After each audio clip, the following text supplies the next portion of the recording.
Dictadura, gran literatura, muy cerca del colapso, a punto de la tragedia humanitaria.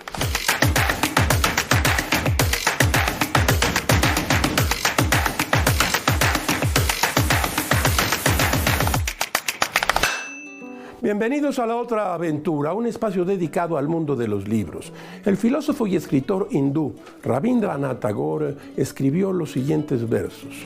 Como un mar alrededor de la soleada isla de la vida, la muerte canta noche y día su canción sin fin. Usted lo sabe. Después de la operación militar con que el ejército de los Estados Unidos decapitó al gobierno dictatorial de Venezuela, la isla de Cuba y su anquilosado régimen comunista volvió a tener un espacio en la prensa internacional. Dependientes del pacto petrolero que mantenían con la dictadura bolivariana, la miseria en que el Partido Comunista Cubano mantiene desde décadas a sus gobernados vuelve a alarmar al mundo. Regresan también en oleadas los tufos de la izquierda, de la vieja izquierda y de la militancia de la izquierda. La férrea defensa de lo indefendible. Hace apenas unas semanas, 2/3 partes de la isla quedaron en la penumbra. La crisis energética ha alcanzado niveles de catástrofe humanitaria. La escasez de medicinas y alimentos es la norma. Todas las medidas económicas de presión contra Cuba no han hecho más que agudizar la vocación autoritaria del castrismo y reforzar el gigantesco andamio narrativo con el que la dictadura esconde su brutalidad. Sin embargo, como escribió el poeta cubano José Martí, las verdades elementales caben en el ala de un colibrí. La vida y obra de los escritores cubanos desde la década de los 60 quedó definitivamente marcada por la dictadura, por el largo estrangulamiento de las libertades en la isla. Pero las letras perduran y las dictaduras, dijo Maruja Torres, son como las bicicletas, si se paran, se caen. El régimen se aferra con las uñas y a pesar de calamidades sufridas, la mayor isla de las Antillas ha continuado su producción de grandes hombres y mujeres de letras. La máxima del poeta inglés Lord Byron acompaña los extraños vientos de cambio que llegan a Cuba. Aún así, libertad, aún así tu bandera desgarrada, pero ondeante tremola como el trueno contra el viento. No se vaya.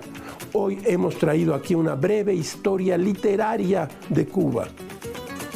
Y como todas las semanas les recuerdo, usted lo sabe, que fue Adolfo Bioy Casares quien escribió que leer era la otra aventura y que la primera era probablemente la vida misma. Estamos pues en la otra aventura y en Cuba, Cuba literaria, Cuba histórica.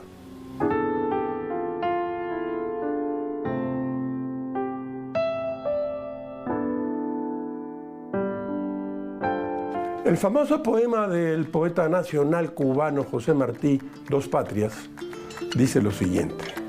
Dos patrias tengo yo, Cuba y la noche. ¿O son una las dos? No bien retira su majestad el sol, con largos velos y un clavel en la mano silenciosa.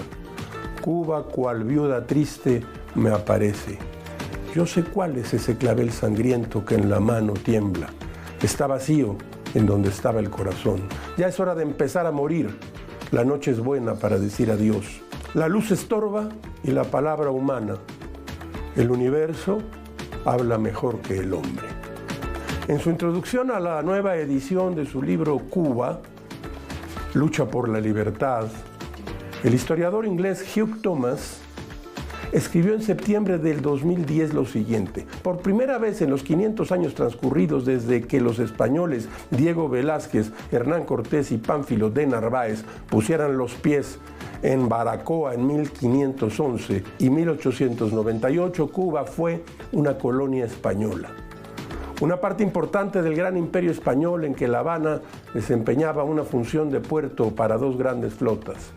Más tarde, entre 1989 y 1960, Estados Unidos dominó el país desde el punto de vista político, cultural y económico, mientras que entre 60 y 89 la Unión Soviética ocupó un lugar muy similar. Más adelante, Thomas hace una aclaración, apunta, hay que tener en cuenta otra alianza o acuerdo local que limita este notable aislamiento. En Venezuela, escribe Thomas, un demagogo, coronel izquierdista Hugo Chávez, ha aspirado y aspiró a emular a Castro, incluso en sus discursos, y la estrecha relación que se ha establecido entre ambos países ha tenido beneficios económicos. Por ejemplo, el petróleo de Venezuela hace funcionar las máquinas de Cuba. Han pasado 15 años desde entonces. A Hugh Thomas no le alcanzó la vida para ver el desenlace de la tiranía bolivariana en Venezuela, ni la hecatombe que eso significa para el rancio, el terrible régimen cubano. Pero el historiador dejó un presagio optimista. Una nueva generación de amigos cubanos de la libertad surgirá y recuperará la isla recordando lo mejor del pasado. Esto decía Hugh Thomas. Yo no estoy muy seguro de que vaya a ser así y del costo que tendrá. De lo que estoy seguro es de que Hugh Thomas es un grandísimo historiador. Con las certezas que regala el paso del tiempo, ahora sabemos que otro tirano, Donald Trump, tiene la bota en el cuello de la Revolución Cubana. Vamos a llamarle Revolución Cubana aquí, a la dictadura, a la cruel dictadura cubana y, claro, del maltratadísimo y terriblemente olvidado pueblo cubano.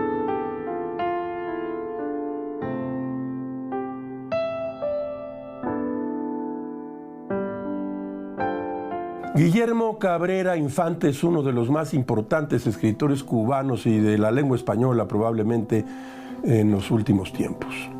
Desde la aparición de Tres Tristes Tigres en 1967, su literatura, que se tramó en mitad del ambiente político e intelectual de la isla, forma parte de la tradición moderna.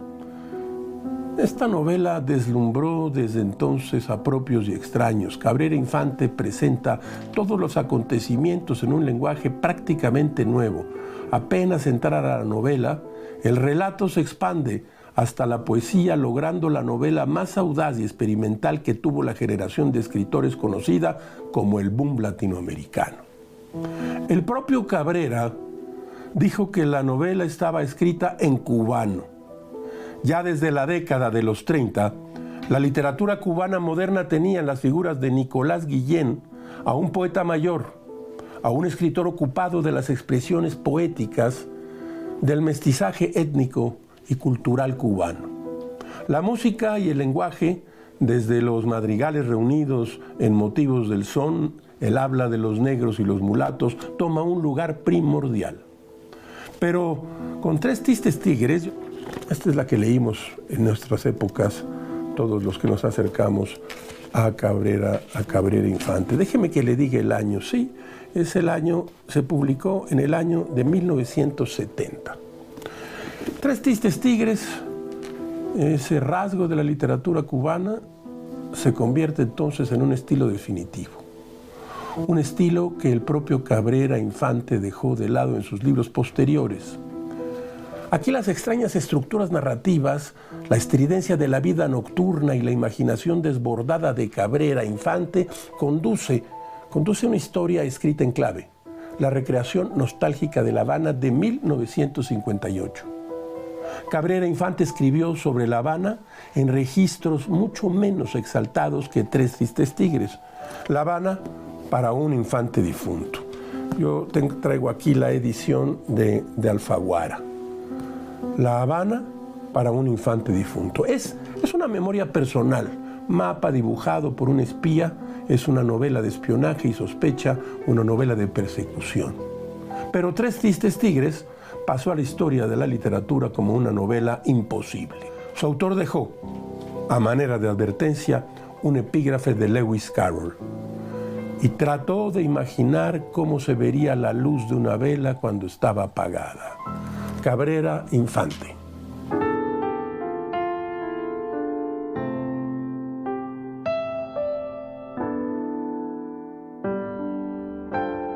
La literatura cubana es pródiga en inicios deslumbrantes.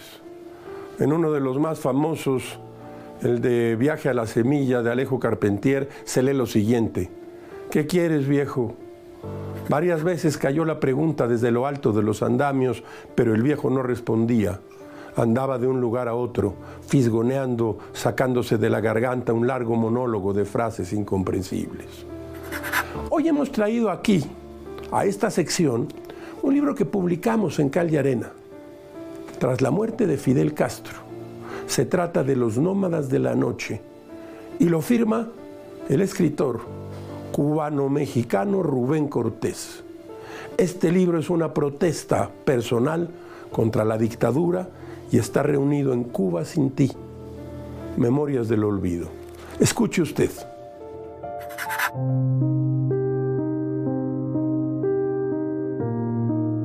No quiero que la muerte de Fidel Castro me desdibuje los recuerdos. Mis abuelos murieron durante el gobierno de Fidel Castro. Mis padres crecieron y murieron durante el gobierno de Fidel Castro. Mis hermanas y yo nacimos y crecimos durante el gobierno de Fidel Castro. Mis sobrinos nacieron y se crearon durante el gobierno de Fidel Castro. A mis abuelos, mis padres, mis hermanas, a mí y a mis sobrinos, a 4 generaciones de mi familia, el gobierno de Fidel Castro les señaló dónde trabajar, dónde y qué estudiar, a cuál hospital ir, en qué unidad militar combatir, qué programas de televisión ver y qué emisiones de radio escuchar, qué libros leer, en qué clínica nacer, en cuál funeraria ser despedidos y en cuál cementerio ser enterrados. A 4 generaciones de mi familia el gobierno de Fidel Castro les dijo que debían vivir al mes con 2 kilos de arroz, medio de chícharos, medio de frijoles, 1 de sal, 2 de azúcar y 1/4 de aceite, 5 huevos y 5 onzas de café, un pancito diario y un muslo de pollo cada 2 o 3 meses. También asearse con una barra de jabón por persona y un tubo de dentrífico por familia cada 3 meses. Mis recuerdos no se desvanecen como esa gama de grises de las fotografías que se desempolvan hoy. De los días en que el comandante en jefe obligó a los cubanos a donarle el tiempo, las manos, los ojos, los labios, las piernas, el corazón y el silencio.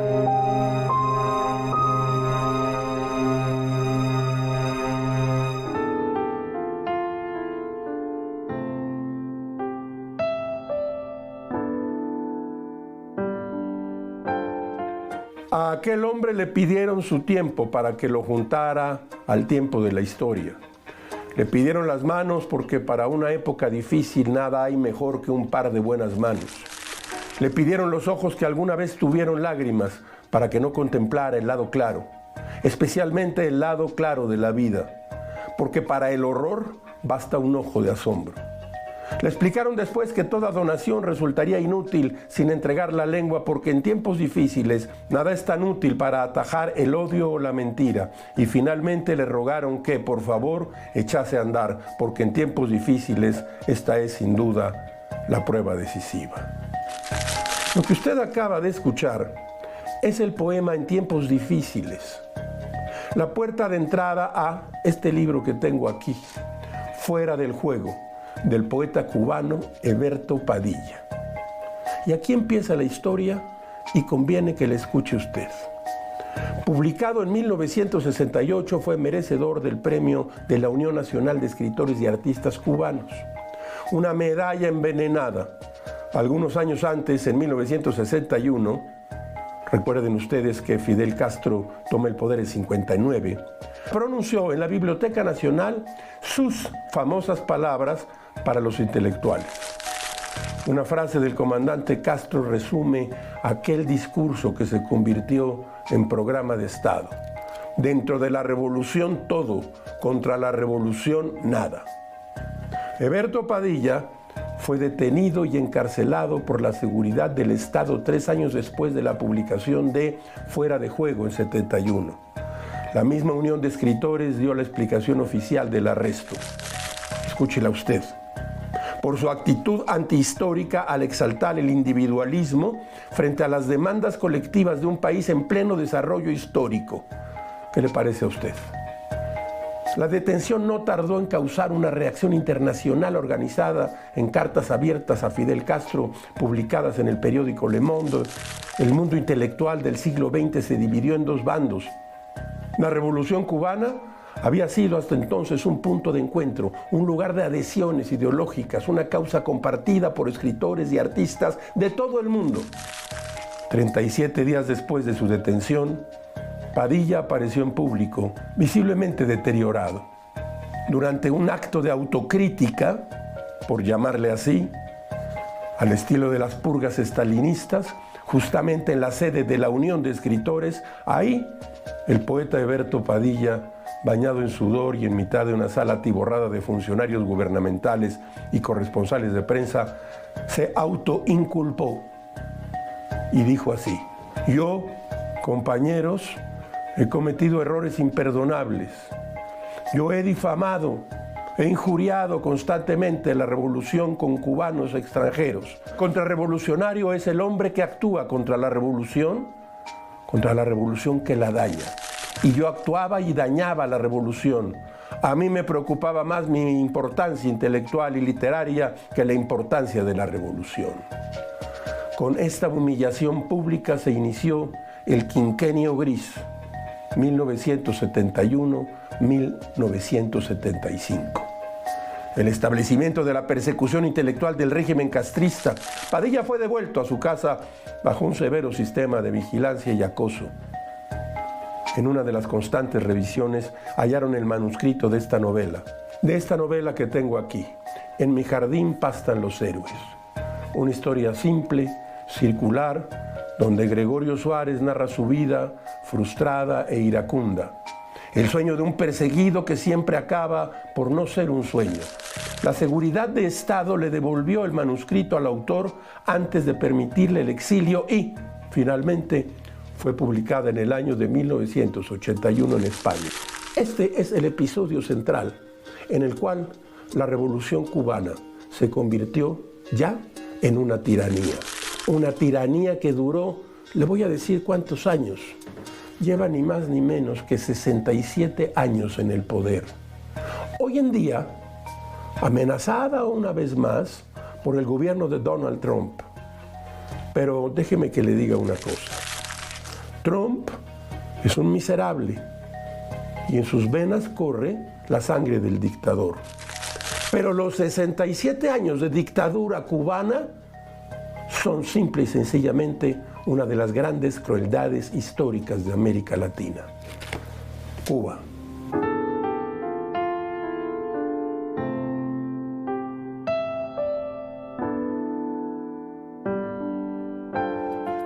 En el taller de la otra aventura, mire usted lo que le propongo. Primero, dibujos animados, películas muy conocidas cubanas, Más vampiros en La Habana, Cosas que dejé en La Habana, una película muy recomendable. Elpidio Valdés, seguramente usted ha oído hablar de él, dibujos animados. Ahora escuche esto que seguramente usted ha cantado y bailado.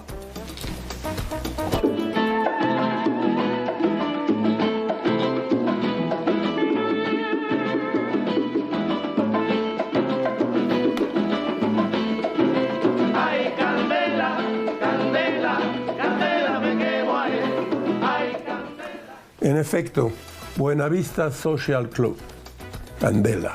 Y libros de los que no hablamos en este programa por falta de tiempo, pero que son de autores fundamentales. Norberto Fuentes, Dulces Guerreros Cubanos, publicado en Sex Barral. Eliseo Alberto, el gran Lichi, Informe contra mí mismo, un libro que marcó un antes y un después entre los escritores cubanos. Y no nos podemos ir sin hablar de esta grandísima novela, Paradiso, de José Lezama Lima. En el taller de la otra aventura.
De la mesa de novedades, mire usted, Planeta ha publicado ya la nueva novela de Mónica Lavín, que desde hace muchos libros se ha convertido en una de nuestras muy buenas escritoras. Aquí Mónica Lavín inventa, hace como un juego de magia. Carson McCullers, Catherine Ann Porter, Eudora Welty y Lavinia Melin se reúnen en una residencia y quedan marcadas por la desaparición de una joven escritora llamada Beat. Es una novela de laberintos, pero también de lenguaje extraterritorial y al mismo tiempo de propuesta de otras escritoras dentro de otras escritoras. Buena novela. Yo he leído desde hace tiempo a un escritor que me gusta mucho, Hanif Kureishi. Leí de él Mi oído en su corazón, que es la novela sobre el padre. Leí y vi la película de Intimidad y otro libro muy bueno que se llama Siempre es medianoche. Hanif Kureishi estaba en Roma en el año de 2022 de vacaciones. Estaba viendo un partido de fútbol. Se paró, sufrió un desmayo y cayó, cuán largo es, al piso. Cuando despertó, dice, vio que se movía algo hacia él. Era su propia mano que no podía controlar. Fue una caída brutal, lo que se llama desnucarse. Hanif Kureishi quedó cuadrapléjico desde entonces. No hay regreso. Y dictó, con la ayuda de sus hijos, esta novela, que se llama A pedazos. Muy impresionante. Y esta novela, usted ha oído hablar de ella porque está en el cine. Hamnet. Es, dicen algunos, yo no he visto la película, muy buena, y la novela también. Hamnet, publicada por Libros del Asteroide. De la mesa de novedades.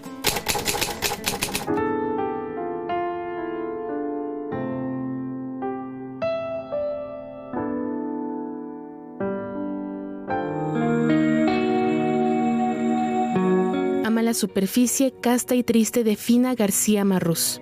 Ama la superficie casta y triste. Lo profundo es lo que se manifiesta. La playa lila, el traje aquel, la fiesta pobre y dichosa de lo que ahora existe. Sé el que eres, que es ser el que tú eras. El ayer, no al mañana. El tiempo insiste. Sé sabiendo que cuando nada seas, de ti se ha de quedar lo que quisiste. No mira a Dios al que tú sabes que eres.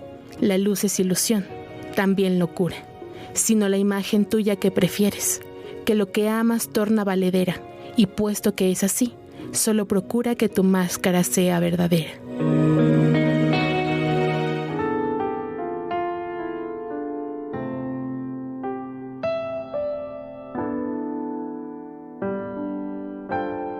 En 1967, Fidel Castro declaró lo siguiente: jamás pensaríamos que un homosexual pudiera encarnar las condiciones y requerimientos de conducta que nos permitirían considerarlo un verdadero revolucionario, un verdadero militante comunista.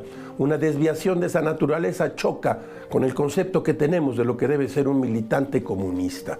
Así como usted lo oye, 1967, de ese tamaño, la antihomosexualidad de Fidel Castro y de los suyos. La homosexualidad en Cuba estuvo fuertemente penada hasta 1979. La persecución comenzó en el 61, con la inauguración de las unidades militares de ayuda a la producción, prisiones al aire libre, campos de concentración. Ahí, un letrero en la entrada recibía a los condenados: el trabajo los hará hombres. Reinaldo Arenas, un gran escritor, era un paria por partida doble. Era escritor y era homosexual. Su literatura está alumbrada por el sol habanero. En uno de sus libros, El color del verano, yo lo traigo aquí en una edición de Tusquets y todavía puede por ahí conseguirse. El color del verano. La isla de Cuba es una fiesta de cuerpos y deseos. El verano no tiene gobierno ni junta militar, no se puede encerrar al verano. Arenas respondió al ostracismo que le asignaron con una literatura burlona y antisolemne. En su narrativa, El exceso cuenta la verdad de los tiempos. todo atrae y todo está prohibido. Antes de que anochezca, su último libro es el recuento final de una vida arrasada por la revolución, la persecución, el encierro, la vigilancia, el miedo, la pobreza y, sin embargo, la literatura. Arenas narra aquí su vida con una claridad cortante, una extraña ternura destella entre su áspera biografía. Este libro es el testimonio que no pudo ser borrado de los anales de la historia. Reinaldo Arenas murió en Nueva York. Desde su destierro, jamás volvió a la isla. Sus letras están marcadas por la obstinación de contar una tragedia en clave personal, una tragedia en la que aún sale el sol. Les recuerdo que si usted quiere recibir el contenido íntegro de nuestros guiones, así como la bibliografía completa de los libros que traemos cada semana al programa, solo tiene que buscar nuestras redes sociales. Tenemos YouTube, Instagram, Facebook, X, antes Twitter, y Substack. La otra aventura, hoy recorriendo la literatura cubana.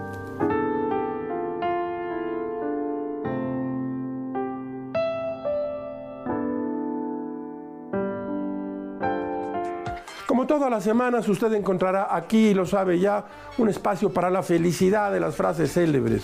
Escuche esta. No hay barrera cerrada ni cerrojo que pueda imponer a la libertad de mi mente. Virginia Woolf.